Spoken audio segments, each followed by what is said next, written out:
असला फडतूस माणूस मुख्यमंत्र्याची प्रतिष्ठा काय काय कामाला पणाला लावू शकेल?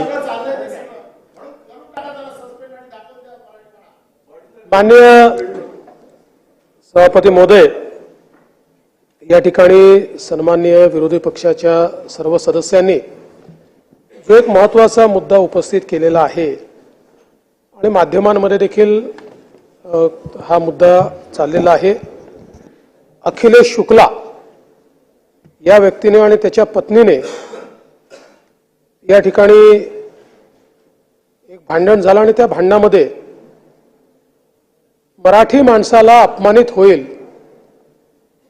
अशा प्रकारचे उद्गार त्या ठिकाणी काढले, भांडण केलं, मारामारी केली आणि त्यातून एक संतापाची लाट सर्व लोकांमध्ये तयार झाली आहे। पहिल्यांदा तर मी या ठिकाणी सांगू इच्छितो की हा अखिलेश शुक्ला MTDCचा कर्मचारी आहे। त्याच्यावर FIR नोंद झालेला आहे। खडक पत्नीवरी दोघांवरी आहे, त्याची कॉपी आहे माझ्याकडे। खडकपाडा पोलीस स्टेशनमध्ये दाखल करण्यात आलाय। त्याला तात्काळ निलंबित करण्याची कारवाई या ठिकाणी करण्यात येते आहे आणि पुढील कारवाई पोलीस करतील। मुळात कोणाच्याही मनामध्ये शंका असण्याचं कारण नाही। मुंबई आणि महाराष्ट्र हा मराठी माणसाचाच होता, मराठी माणसाचाच आहे आणि मराठी माणसाचाच राहील। कधी कधी काही नमुने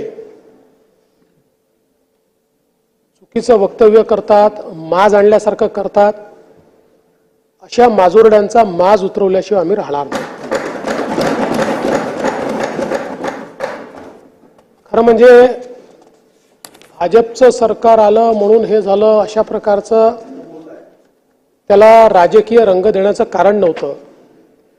कारण शेवटी आपण राजकारणात शिरलो तर आपल्याला याचाही विचारभाई करावा लागेल की मुंबईमध्ये बसलेला मराठी माणूस हद्दपार का झाला, कोणाच्या काळात झाला, का त्या माणसाला मुंबईमधनं ठाणे, कल्याण, डोंबिवली, वसई, विरार त्याच्या पलीकडे जावं लागलं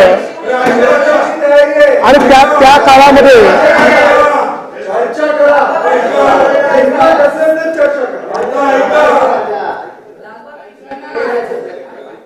भाई माझे मित्र आहात तुम्ही, मुजोरी करायला हिंमत लागत नाही। तथ्यावर बोललं पाहिजे आपण सगळ्यांनी आणि तथ्य हेच आहे। आज मुंबईचं सगळं रिडेव्हलपमेंट कधी झालं, त्या रिडेव्हलपमेंट मधला मराठी माणूस बिचारा कुठेतरी 300 स्क्वेअर फूट मध्ये बसलेला आहे।